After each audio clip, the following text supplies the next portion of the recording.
Good afternoon to our viewers in Germany and good morning to our viewers in the United States.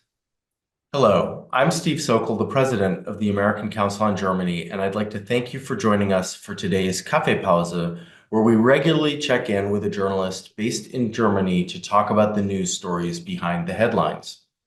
Today, I'm delighted to welcome back Paul-Anton Krüger. He has a new job since we last saw him. He's editor in Der Spiegel's Berlin bureau, and he's been in this role since January. Previously, he served as parliamentary correspondent in the Berlin office of the Süddeutsche Zeitung. Paul-Anton, herzlich willkommen. It's great to have you back. Hey, good morning. So the federal election was held just over a week ago on February 23rd. And of course, that's been a little bit overshadowed by the Oval Office meeting between President Zelensky, President Trump, Vice President Vance on Friday of last week. And I thought I would just sort of start as we're sifting through both domestic politics in Germany, but also international affairs, and of course, the war in Ukraine. What's the mood like in Germany right now, and what are the issues that are front of mind for people on the street? Well, I think it significantly changed after what happened on Friday evening, our time. It was clear that there are huge challenges in front of the country after the election, and Friedrich Merz declared himself ready to take on those challenges. But I think the dimension became clear after the clash in the White House between President Trump and President Zelensky, which basically created the impression here in Europe and especially in Germany that Europeans will be alone when it comes to supporting Ukraine in this war, that Russia is fighting against them, and that the whole episode calls even into question the security guarantees that Europe has been relying on since the end of the Second World War. Mm-hmm. And so I would imagine that there's a lot of concern both about the domestic politics, but also the foreign policy moving forward among a lot of the voters in Germany and, of course, the political elite. Yeah, for sure. I mean, the whole development of the last week has basically forced parties here into probably what could be called Trump speed. So they see the need to finish the negotiations about a new coalition, a new government as fast as possible. Merz has publicly declared that he wants to get the talks finished by Easter, which is unusually short time for German standards. And the second dimension that popped up as soon as the first day after the election, when Friedrich Merz gave his press conferences, that the country finds itself in a situation where even the SPD, the CDU, CSU, and the Greens together don't have a two-thirds majority in the Bundestag anymore, which would allow them to change the constitution. And this is a massive impact on financial questions. So currently, that broke basically over the weekend. We're facing a debate if the old Bundestag is to reconvene and vote on two special funds, one for defense and another one for infrastructure, to create financial stability and give the new government leeway to tackle the challenges that they're facing. Mm-hmm. So, Paul-Anton, I'd like to come back to a couple of the points that you just raised.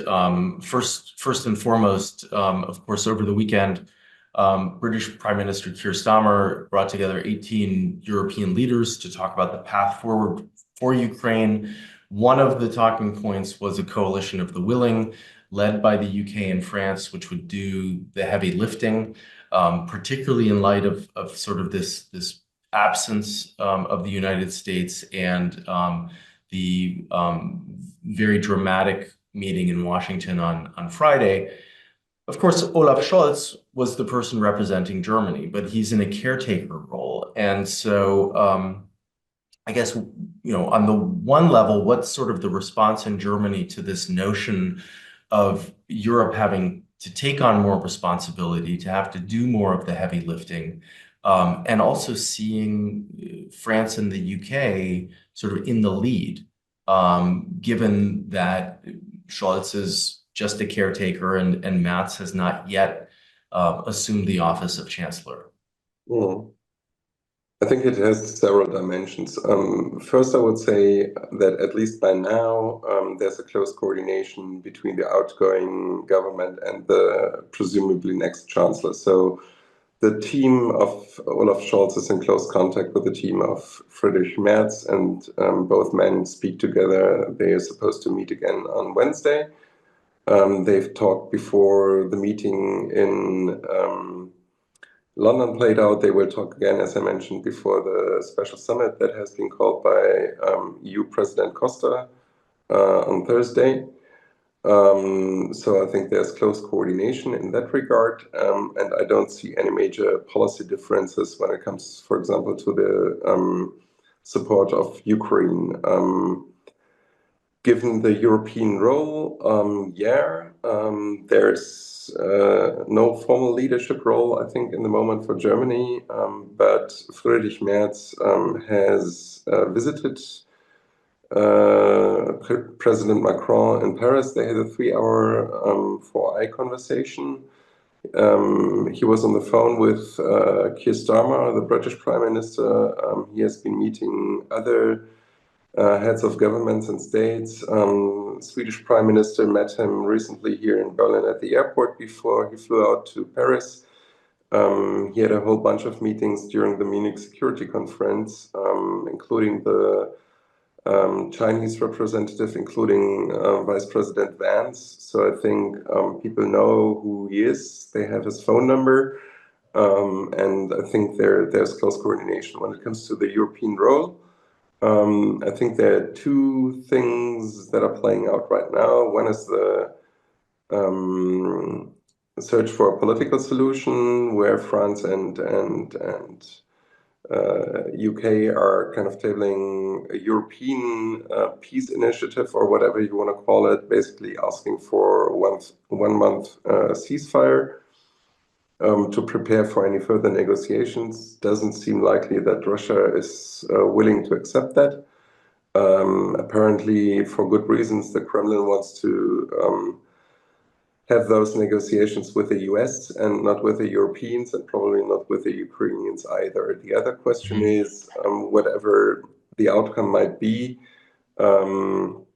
if there is any room for a international military presence in Ukraine to stabilize whatever kind of peace agreement we could see, France and Britain are the two countries that have publicly declared that they would be willing to contribute. Germany is certainly the third player that you would be looking to. Both Chancellor Scholz and Friedrich Merz have been quite reluctant to commit to that. Their first point is that as long as you don't have a peace agreement and Russia does not accept European troops in Ukraine, there's no need to talk about it. And given the war aims and what Russia demanded in 2021 before the war broke out, it's, from my understanding, is highly unlikely that Russia is going to go along with a massive presence of NATO troops on Ukrainian soil, and they have made clear that whatever flag they are carrying, they would be considered NATO troops as long as NATO members are part of it, right? So even if it would come under a European umbrella, OSCE peacekeeping force, even United Nations peacekeeping force, for the Russians, German troops would be NATO troops, British troops would be NATO troops, French troops would be NATO troops. Mm-hmm. Yeah. And I guess, with a view to the EU summit that's scheduled to take place later this week, right? I mean, the focus is supposed to be on the future of Ukraine as well as the transatlantic partnership and a few other issues. I mean, of course, the UK is not a member of the EU anymore, but this summit was also on the agenda for March 6th to try to address some of these issues before they sort of blew up late last weekend over the weekend.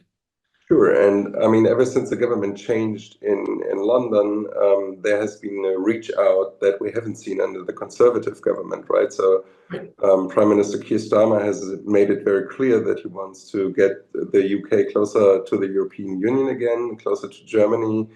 There have been negotiations with the outgoing government about a mutual defense treaty and a wider bilateral treaty that would kind of be modeled after the German-French treaty. Starmer is closely coordinating with French president, so you can see how this kind of E3 group has been rejuvenated by what's been happening in the US. Yeah, I mean, these are the three countries that you look to when it comes to leadership roles. There's certainly Italy playing a part, Meloni with a special relationship to the Trump camp. And there's certainly Poland as one of the countries that is most concerned by what's going on in Ukraine. They have ruled out for the time being to send troops to Ukraine because they say they needed to protect their own borders. But this is the larger group of 5 countries in Europe that you're going to see in the lead on those questions, I assume. Can you talk a little bit about how you see Friedrich Merz's position evolving on foreign policy for Germany? Obviously, he's the presumptive chancellor. About a month before the election, he gave a big foreign policy speech in Berlin, outlining some of his thoughts and some of his ideas, but that feels like it was an eternity ago in terms of the developments that we've seen on the world stage. Just on Friday, he gave a big interview to the Frankfurter Allgemeine Zeitung, where he talked a little bit about foreign policy and the future of Ukraine. But of course, that was before the meeting in Washington between Zelensky and Trump. How has he positioned himself on the future of Ukraine? Well, I mean, I think what has changed since his Kerber speech is that he sees the foundations of the transatlantic relationship shaken, at least, right? He is still calling to preserve it and do the utmost to preserve it, including different kind of burden sharing than we had in the past to basically continue to have the arrangement that we have in NATO right now, right? But he said there have been no changes announced by the US government, but we should be prepared for the worst. That is basically the core sentence when it comes to the interview. And he also said in a TV discussion after the election, on election night, that Europe needs to become independent of the US, which has been basically unheard in Germany, especially from a staunch Atlanticist like Friedrich Merz. It also is kind of a deviation from what Chancellor Scholz has been trying in the 4 years of the Biden administration, right, where it was all about repairing and repairing the relationship and make it closer again. When it comes to Ukraine, it's clear that the German position, as it was under the old government, is that there should be no decisions about Ukraine made without Ukraine. So the Ukrainians, from our point of view, or from the German point of view, clearly have a say. When it comes to peace negotiations, they have to agree on any arrangements that might be made, be it territorial, be it regarding their sovereignty, their freedom of choice to join alliances or join the European Union. And Merz was pretty clear about that. As I said, I mean, he's more reluctant when it comes to a possible military presence, including German troops in Ukraine, but it's probably too early to tell if we're going to get there at all, right? Otherwise, he also kind of announced that we're going to continue the financial and military and political assistance that Germany has been given to Ukraine. And it's the most significant chunk after what the US has been providing. So I think it matters. The question is, will the Europeans be able to make up if the US support is being withdrawn? And that could become a question pretty soon.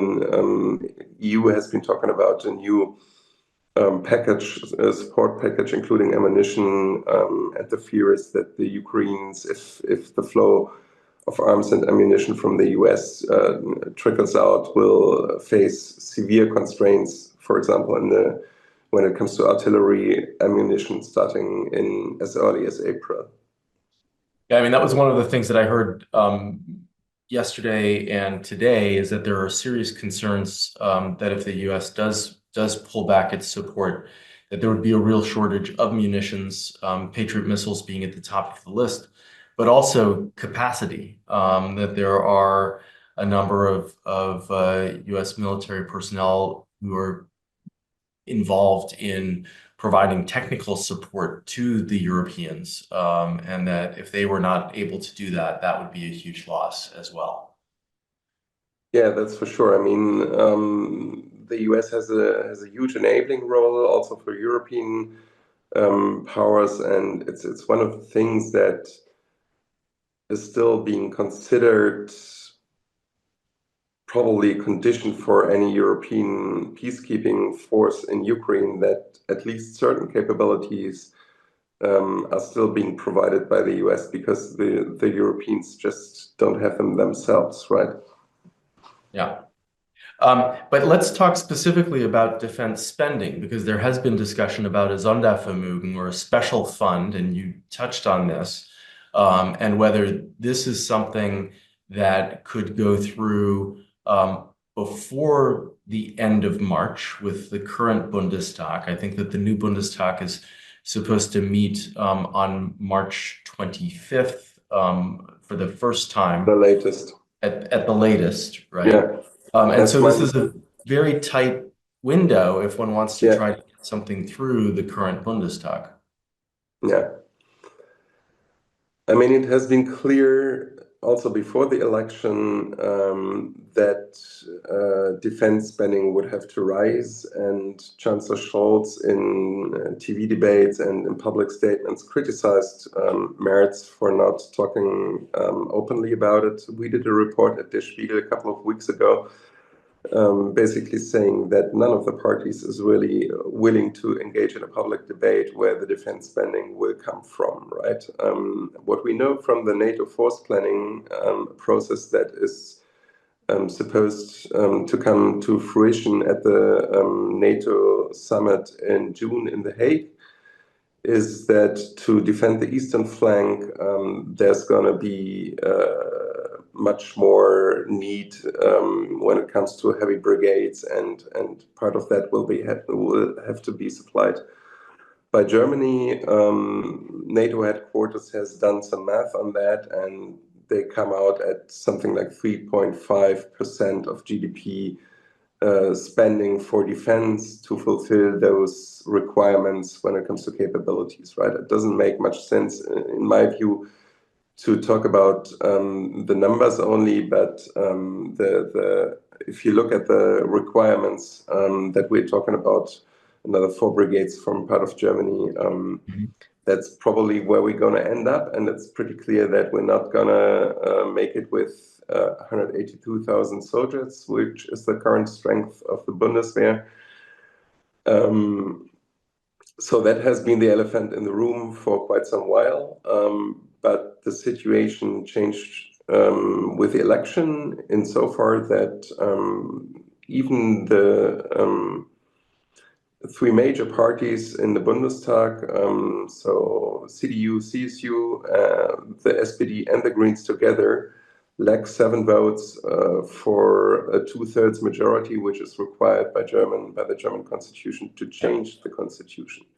So if you want to either change the debt brake rules Or if you want to reinstate the special fund for Bundeswehr or top it up with another couple of billions, or even create new special funds, you will always need a two-thirds majority in parliament. So basically, the thing that Friedrich Merz resorted to in the first day after the election was to call on the old Bundestag to reconvene, which legally and technically is possible, before the constitution of the new parliament, and vote on those things. And what we're currently witnessing as we speak is fierce negotiations here in Berlin between SPD and CDU in the first place about a model how to come up with this additional funding for defense. And then in an extension, they'll have to talk to the Greens and probably also FDP, which is not going to be part of the new parliament, and see if they can get a special session of parliament probably as soon as next week to vote on those things. There are different models. The technically most challenging would be change in the debt rules, in the debt brake. That is more or less being ruled out, although the Bundesbank, so the German Federal Reserve, is going to present a proposal, I think, on Wednesday that could help bridge the gaps. But the most likely outcome is topping up the current special fund for the Bundeswehr. That has been a debate that goes back to the summer when the Ampel coalition, the traffic light coalition, was still trying to put together a budget.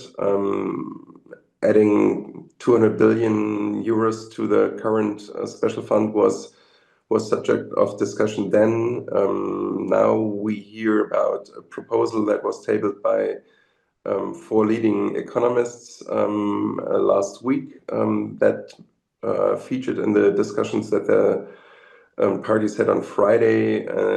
They suggest to top up the special fund for the Bundeswehr with another 400 billion euros and erect a new special fund for infrastructure, which would kind of be comparable to what the Biden administration has been doing over the last couple of 4 years in the US. To spend another 400 to 500 billion on infrastructure. I mean, related to that, it seemed in the run-up to the election as if Friedrich Merz was open to loosening the debt brake, and that it was clear that this would be a topic of discussion after the election. Since the election, he has appeared to be a little bit more reluctant about that. Can you sort of explain what's going on there? I mean, obviously, this is something that would have to happen very, very quickly. Otherwise, its likelihood of success is limited with the new parliament because of the lack of a two-third majority, as you've described. But it seemed as if there might be a change of heart when it comes to loosening the debt brake. Well, basically, Friedrich Merz opened that door back in November when he was speaking at the Süddeutsche Zeitung Economy Summit a week after the old coalition broke apart, right? He basically said the debt brake is a technical arrangement, and for sure it can be changed or reformed. The important question is for what aims, what are you doing with additional money? And he made it clear that he's not open to change the rules to allow for more social spending or other stuff that they don't consider appropriate. It would be a different thing, he continued, if it were for the future of our children, which probably refers to climate or other topics. So he showed openness before election day, and he got rebuked at the time by his party. And the same happened again after the election, right? I mean, the CDU and the Bundestag refused calls from part of the Red and Green Party to change the debt rules within the old Bundestag before the election. Mm-hmm. Merz basically showed willingness to weigh both options, so new special funds and changes in the debt brake after the election. There is calls by 7 out of the 8 MPs from the CDU, CSU. The only one who's not joining that chorus is Bavaria's Prime Minister Markus Söder to change the debt rules for the Bundesländer, because that is even stricter than it is for the federal government. They are basically prohibited from taking new loans to finance their budgets, except in certain circumstances like natural catastrophes, right? And the Bundesländer have been asking to change that rule for quite a while. So one way of thinking in the CDU was, okay, when we do our tax reform that they've been pushing for, this is going to affect the income of the Bundesländer as well, because some of the taxes that should be changed in due course are being divided between the federal level and the Bundesländer, right? So the idea was, when we come up with that debate and we try to enact that tax reform, we probably need to touch upon at least the rules for the Bundesländer in the debt brake. And you can still find a majority to abolish or change the debt brake in the Bundestag, because also the left party has declared that it wants to get rid of it. The problem is that the left party does not want to boost defense spending, and it's not clear cut that they would go with changes in the Schuldenbremse, in the debt brake, that also allow for more military spending, right? They want more spending on infrastructure. They want it exempted from the debt brake. Same goes for the SPD, and the CDU has been very reluctant to go that far. I mean, if it were only the CDU, you would probably see the defense spending and probably some other security-related expenses exempt from the debt brake, but nothing more. And that's probably not going to fly in the new Bundestag, and probably not going to fly in the old Bundestag, which is why we're probably going to end up with at least one, maybe two, maybe three new special funds. Yeah. Yeah. Someone just submitted a question asking whether frozen Russian assets might be able to fill this gap or a potential American gap. Do you have any thoughts on that? Well, there is at least a debate to use the Russian frozen assets themselves now, right? So Norbert Röttgen, who's a well-known foreign policy guy here in Germany and part of the CDU, has called for it. Some others have called for it. The old government has been reluctant to do it, and as far as I understand, the official position of the CDU is also reluctant, because they fear that could destabilize European financial markets. What we're currently doing, Germany and other European countries, is to use the income generated from the frozen assets to back up the loan that the G7 summit agreed upon, the $50 billion loan to Ukraine. The problem with that is that large parts of it, especially the part that the US contributed, is not available to buy weapons, right? Because the US decided to circumvent Congress and use a mechanism at the World Bank to disperse the money to Ukraine. It can only be used for reconstruction and other civilian purposes, and not to plug the holes that they might see in their supply of ammunition and weapons. Paul-Anton, you talked about the fierce negotiations between the Christian Democrats and the Social Democrats about defense spending. And of course, this is happening just at the same time that these two parties are negotiating the coalition agreement for the new government that will come in. And as you said earlier, everybody wants to move forward quickly with this. Friedrich Merz has said he hopes that the government negotiations will be done by Easter and that a new government can form shortly after that. There have been social democrats in leadership roles who have said something similar. What's the current status of those coalition talks, and what are the sticking points in those talks? Well, we are not even yet in official coalition talks, right? Yeah. We are still It's at the only been a first week. stage, Sondierungsgespräche, as we call it in German. And this was supposed to be about the process. How would you agree upon a coalition treaty or whatever that would be called? What would be the main topics, the timelines, stuff like that, right?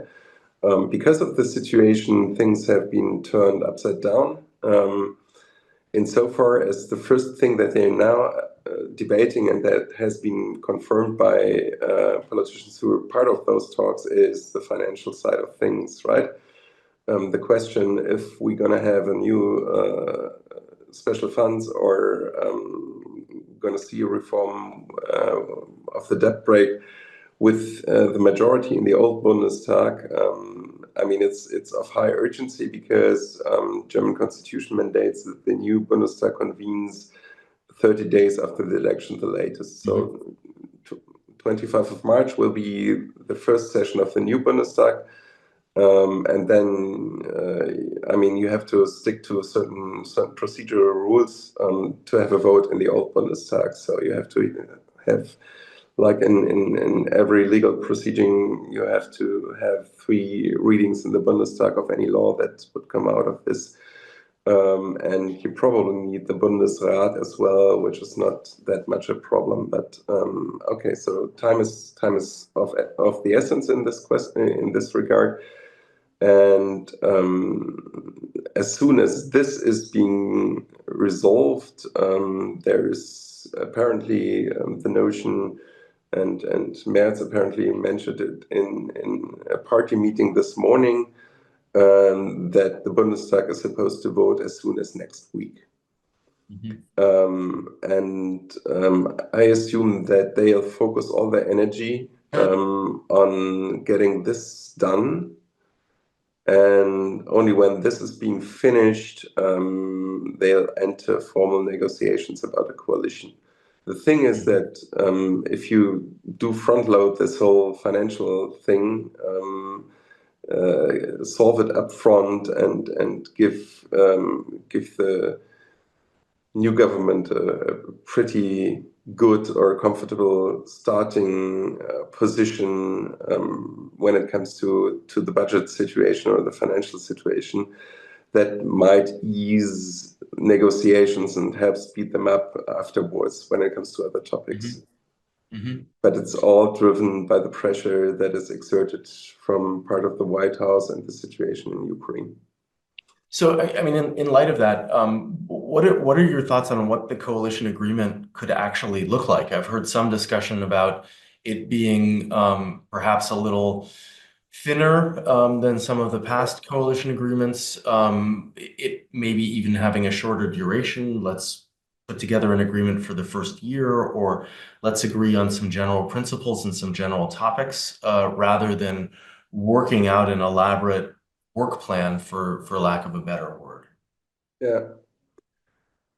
Well, that's probably what the position of the CDU is, right? And folks have been saying this publicly. Secretary General Carsten Linnemann, also Merz himself.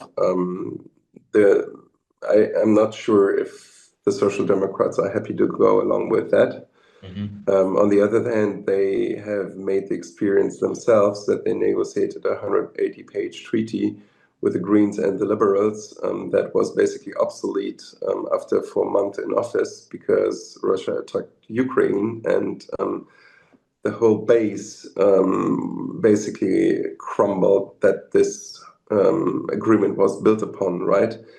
And it's probably one of the key problems that the old traffic light coalition never managed to solve, is that they never came up with an update of this agreement that basically tried to square the new realities with the differing political visions that they had at the time, right?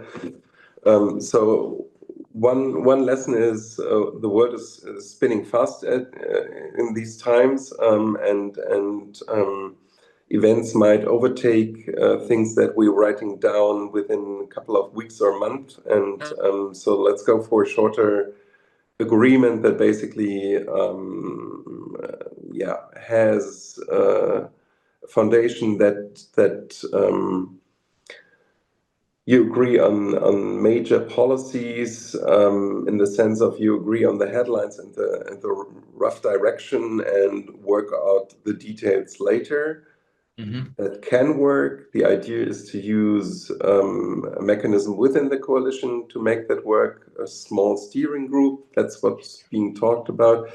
But if you look at it from the position of the SPD, who's going into that coalition as a smaller, clearly weakened partner, there might be a temptation to try to secure as much of your policies up front. Yeah. And not hope for the good cooperation of your larger partner 2 years down the timeline, right? Yeah. A couple of questions have come in regarding personalities. Someone is curious whether, in light of the current situation in Ukraine, it's more likely that someone like Boris Pistorius, the current defense minister and one of the leaders of the Social Democrats, will continue in his role as defense minister. Someone else asks whether Norbert Röttgen, the CDU politician, might be foreign minister. Well, I mean, Boris Pistorius is part of the 9-head negotiation team of the Social Democrats, which shows that he's going to play a role in any future government. There's a debate if party leader and faction leader in the Bundestag, Lars Klingbeil, will enter government or will continue to lead the party and the faction in the Bundestag. If he enters government, he's probably become the vice chancellor. If he decides not to enter government, it's most likely going to be Boris Pistorius. Then the question comes up, which ministries are the Social Democrats to claim? And my first best guess would be finance, because it gives you a lot of control over the government. You can peek into what the others are doing. Same is true for the Ministry of Justice. Then the question is, would Pistorius be Minister of Finance? Probably not. Could he be Vice Chancellor and Minister of Defense? Probably yes. But I think it's too early to tell. Also, the CSU has been eyeing the Ministry of Defense. A lot of the German arms industry is located in Bavaria, and they have an high interest in getting one of the major ministries. So yeah, we'll see. Interesting question. What's gonna happen in the Foreign Office? Traditionally, it would go to the SPD if the CDU-CSU is leading the government and the chancellery. It might be different this time, but I would not consider Norbert Röttgen to be the forerunner on the conservative side. Probably the closest advisor when it comes to foreign and security policy of Friedrich Merz is Johann Wadefuhl, who has been a deputy chair of the parliament faction in the outgoing Bundestag, and he was always at his side during the conversations he had in Munich. He's advising him on those topics. So my best guess, if the Auswärtige Amt would be in the hands of the CDU, it could be Johann Wadefuhl. There are other wild cards in the room. Some rumors that Markus Söder might have an interest. I'm not so sure about that. But I mean, it's too early to tell. Friedrich Merz has promised to reduce the number of ministries, so that could affect the Auswärtige Amt as well, because the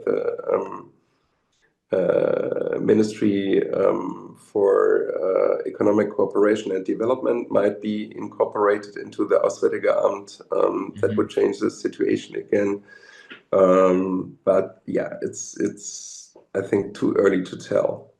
Yeah, so we'll have to see obviously how these negotiations unfold, and then of course how the ministries end up being consolidated and what the leadership roles look like. I mean, the Social Democrats have made clear repeatedly that they don't see a joint government with the CDU-CSU as a given, right? I mean, it's the only political option in the new Bundestag, but that does not necessarily mean that it's going to happen. It's very likely, but not guaranteed. And if you look at Austria, they've just gone through the third round and have now formed a coalition that they were unable to form 3 months ago. So yeah, hiccups are part of that process, I would say. I think it's also a sign that the Social Democrats know that they have a negotiating position and don't necessarily want to give up too much right away in these coalition talks, right? And certainly want to have some wins. One other question that was submitted that takes us in a slightly different direction, but I'd be curious whether you know anything about this, is whether there are any signs of Russian influence in the German election last week. Have you heard of anything about that? Well, I mean, there has been constant interference on part of Russia in the sense of boosting fake news and things like that. What I'm not aware of is that we've seen another massive push, for example, in terms of social media campaigns when election day came up. So, I mean, it's a constant feature of any Western democracy in Europe currently, that you have meddling on part of the Russian side that goes far beyond what we've been seeing a couple of years ago. It includes not only espionage but sabotage. It includes all kinds of social media activity and efforts to shape the political debate. That has certainly taken place, and you'll find members of parliament, for example, the head of the intelligence committee, Konstantin von Notz, gave an interview to the Financial Times where he basically said there was massive interference on part of Russia, but it's not that there is one single event or something that has been attributed to Russia in the last couple of days that really changed tides. I think what we've been seeing is a large turnout, 82.5%, which even for German standards is very high. You can see that there has been a polarization about the migration issue and what happened in the Bundestag, where Friedrich Merz basically pushed through one of his initiatives with the votes of the AfD.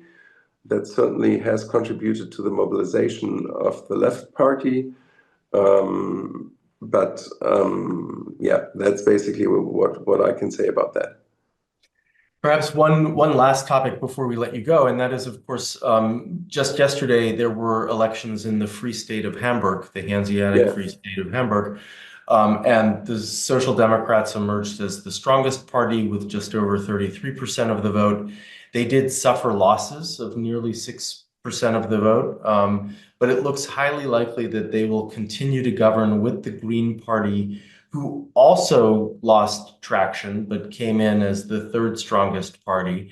The Christian Democrats were the second strongest and saw a big uptick of more than 8% of the vote. Is there anything that we should read into the election results in Hamburg where voter participation was good. It wasn't nearly as good as the week before. It was just at about 68%, which is still quite decent for two elections, one after the other. I mean, it's one feature that we've also been seeing in the elections in Thuringia, Saxonia, and Brandenburg is that voters make a distinction, and a strong prime minister or Bürgermeister in that case can make the difference, right? I mean, the Social Democrats have been strong in Hamburg for quite some time. Chancellor Scholz has been governing there with an absolute majority. And the CDU has never managed to get back to the mayor's office for more than a decade now. Yeah, but that's what I would say. I mean, Tschentscher, the Lord Mayor of Hamburg, is highly popular, and that kind of helped him to cling to his power. I mean, the CDU has called upon the SPD to form a red-black coalition in Hamburg as well. But I would assume, without being an expert on politics in Hamburg, that they want to continue the red-green coalition, and why shouldn't they? Yeah, yeah. Well, Paul-Anton, herzlichen Dank for this terrific discussion, incredibly insightful. We are really appreciative to you for taking the time to help us navigate the very choppy waters of the international arena right now, and also help us understand exactly what's going on in Germany at the moment. So many, many thanks for taking the time to talk to us today. Most welcome. Thank you very much. And see you soon again. I hope so. Thanks.